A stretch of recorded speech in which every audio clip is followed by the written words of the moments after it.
The Central African nation of Chad has suspended visas for U.S. citizens. Chad's president, Mohamed Idris Deby, made the move public. In a sharp Facebook post, he said Chad would no longer issue visas to Americans. It wasn't out of anger, but the country's president said it was about pride. Change is sweeping across the Sahel, and Africa is beginning to rise with confidence. In a bold move, the Republic of Chad has not only asked U.S. forces to leave, but also announced a visa ban for American citizens, a strong statement of independence and pride. This isn't just about visas. It's about respect. It's about saying, "We've had enough." It all began when the U.S. government expanded its travel restrictions on June 3rd, targeting 12 countries, many of them African, including Chad. The stated reasons? Claims that these nations weren't cooperating with deportation efforts or didn't meet U.S. standards for security checks. But to many Africans, this felt like yet another insult, an outdated show of superiority from a Western power that still treats African countries more like misbehaving students than equal partners. Chad's president, Mohamed Deby, didn't stay silent. He struck back swiftly, announcing that Chad would stop issuing visas to American citizens. His message was clear, strong, and unapologetic. In recent years, more African nations have taken real steps toward self-reliance, especially in matters of national security. Many have chosen to send foreign troops home, showing they're ready to take control of their own future. This growing movement reflects a deeper desire across the continent to stop depending on outsiders and start solving problems with local solutions. For decades, the U.S. maintained a strong military footprint in Africa, but that's starting to change. American forces are being asked to leave more and more African countries as leaders shift direction and rethink old alliances. Chad is one of those countries. As Russia builds stronger ties in Africa, Chad's government has openly declared it plans to remove U.S. troops as well. In this video, we'll take a closer look at why Chad wants the U.S. military out and what this means for America's influence across the region. We'll also explore how other African countries are stepping away from Washington and taking new paths. Before we continue, don't forget to like this video and subscribe for the latest updates on the U.S., Russia, and developments across Africa. And we'd love to hear your thoughts. Leave a comment below and tell us what you think about Africa's changing relationship with the United States. According to reports from 4 U.S. officials, Chad recently sent a letter warning that it may end a major security agreement with Washington. This move puts the U.S. at risk of losing another key military presence in Africa and opens the door for Russia to deepen its role in the region. Chadian officials threatened to withdraw the status of forces agreement, which lays out guidelines for U.S. military personnel stationed in Chad, in a letter delivered to the U.S. Defense Attaché last week. The letter stated that all U.S. personnel would have to evacuate the French installation in N'Djamena, according to those who reviewed it with CNN, notwithstanding the fact that the U.S. military is not expressly ordered to withdraw from Chad. The letter made special reference to the U.S. Special Operations Task Force based there, which serves as a major base of operations for U.S. Special Operations forces in the area. The task force is not the only U.S. military organization stationed in N'Djamena, as all U.S. service members in Chad live there. According to intelligence sources, Chad's Chief of Air Staff, Idris Amin, submitted the letter in a style that was unusual for such a big message. The message was typewritten in French, one of Chad's official languages. The letter was not issued through formal diplomatic channels, which is the standard procedure for handling such matters, said one of the officials. The two warned that the letter could be used as a negotiating tactic by the Chadian administration to secure a lower price. Although the exact number of U.S. personnel in Chad is unknown, a U.S. official claims that there are less than 100. But, according to the U.S., its troops have not been asked to leave Chad. There is considerable debate over the status of forces agreement, which governs the deployment of U.S. forces abroad. Note that this action was barely a month after the contract, allowing U.S. forces to conduct operations in neighboring Niger, was ended by the military administration. U.S. security and counterterrorism policy in the unstable Sahel region of Africa will be disrupted by the withdrawal of more than 1,000 American military personnel from Niger in the coming months. In response to Niger's demands, U.S. Deputy Secretary of State Kurt Campbell agreed Friday to remove U.S. forces from Niger after meeting with Prime Minister Ali Lamin Zine. The pullout schedule will be addressed with the Department of Defense in the coming days. The large pullout not only has a substantial effect on the number of U.S. troops in Africa, but it also comes at a time when the U.S. is deeply concerned about the continent's expanding ties with Iran and Russia. Remember, the decision was not entirely unexpected.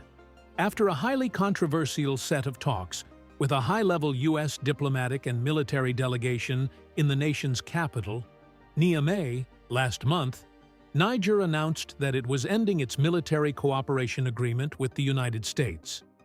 Chad is attempting to use a precarious situation to drive the United States into further concessions, following in Niger's footsteps. The decision comes at a crucial time for U.S. interests in Africa, as American officials have warned that Russian influence is spreading across the continent. U.S. Marines in Niger stopped operations last summer after a military coup toppled democratically elected President Mohamed Bazoum and installed military rulers. It is crucial to remember that not all African countries want the United States to leave, notwithstanding differences in U.S.-African ties. There are a few reasons, nevertheless, why some African countries would have this opinion. One reason might be the growing impact of other superpowers, like China, on Africa. China has made large financial contributions to African nations, mostly in the form of trade deals and infrastructure projects.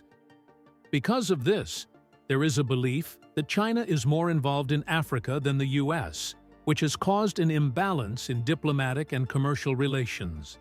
Russia is another country making strides in Africa.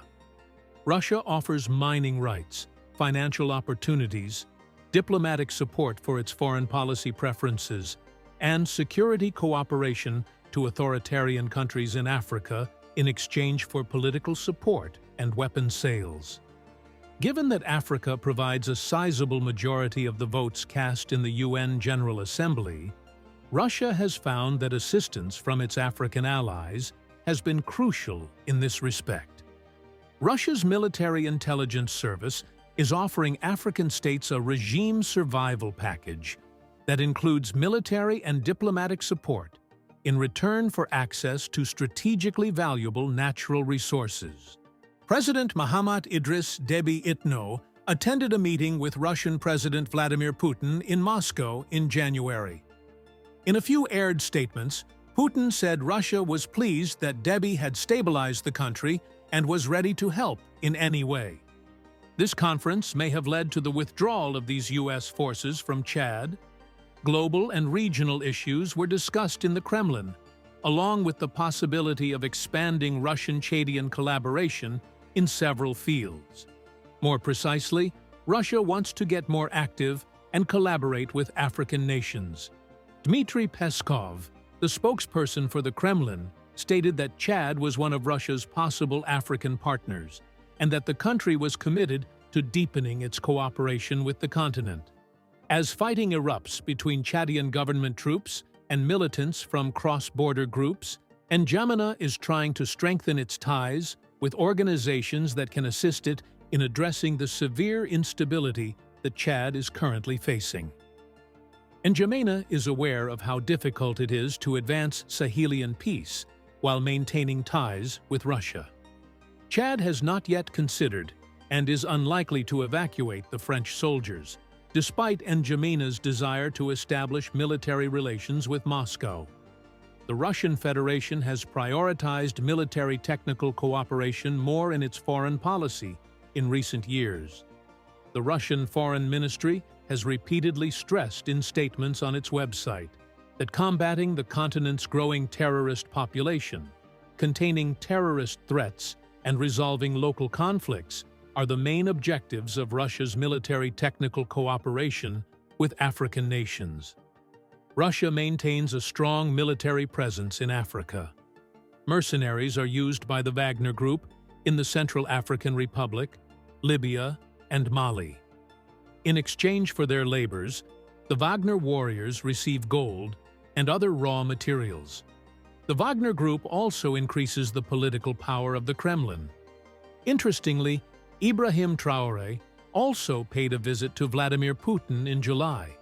Similarly, after closing its mission in 1992, Russia reopened it in December as part of its ongoing efforts to improve relations with Burkina Faso. The Russian embassy's presence could draw Russian investors and companies to Burkina Faso.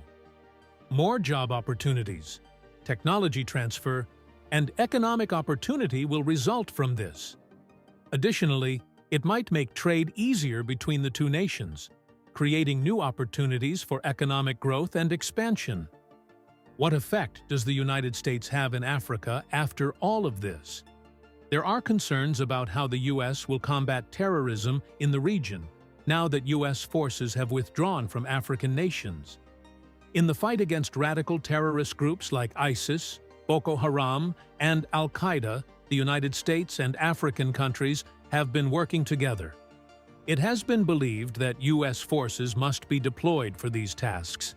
It's important that the U.S. military's presence in Africa has been discussed. Many contend that the emphasis on counterterrorism has eclipsed other significant facets of U.S. engagement in Africa, such as economic and development commitment. There is ongoing discussion about the U.S. military's effectiveness in combating terrorism and its long-term effects on regional stability. It remains to be seen if Chad will withdraw U.S. forces from their nation, whether certain Chadian groups want the U.S. forces to leave the country will ultimately depend on the results of the diplomatic discussions and agreements between the two countries. Like any other sovereign state, Chad is entitled to decide whether or not to permit foreign armed forces to enter its territory. But it's important to think about the possible outcomes of this choice. Fighting terrorism and preserving regional peace have traditionally depended heavily on the U.S. military's presence in Chad. Therefore, before choosing to withdraw these forces, the potential impact on regional security and stability should be carefully evaluated. The removal of U.S. forces from Chad will depend on the commitment of the various governments to common objectives. Prioritizing regional security while maintaining Chad's independence requires careful balancing. It's unclear if Chad will decide to keep or withdraw U.S. forces from their nation if events develop. In your perspective, what do you think will occur in the future months? This was a statement rather than just a diplomatic tit-for-tat. Africa is no longer willing to beg at the tables of previous empires, according to this remark. Like other Sahelian countries, Chad is taking back its sovereignty, its voice, and its future. Now, where is Chad going? Eastward toward new partners like Russia, who are increasingly intervening to help African nations without the neo-colonial conditions. Chad is looking for new alliances that respect its sovereignty and further its own interests, much like Burkina Faso, Mali, and Niger did before it. Pan-Africanism in the 21st century looks like this.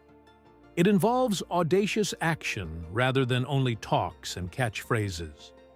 The rest of the continent should take note of Chad's position. We no longer need to beg for respect. We insist on it. To suit someone else's foreign policy objective, we don't have to sacrifice our dignity. African subservience is a thing of the past. Chad is taking charge, and by rejecting visa prohibitions, expelling foreign soldiers, and forming new partnerships, It may encourage others to follow suit. Do you believe that additional African countries ought to emulate Chad? Is a new era of African independence dawning? Leave a comment below with your opinions. For more information about global justice, Black identity, and African liberation, don't forget to like, share, and subscribe. Africa is observing. We also write our own story this time.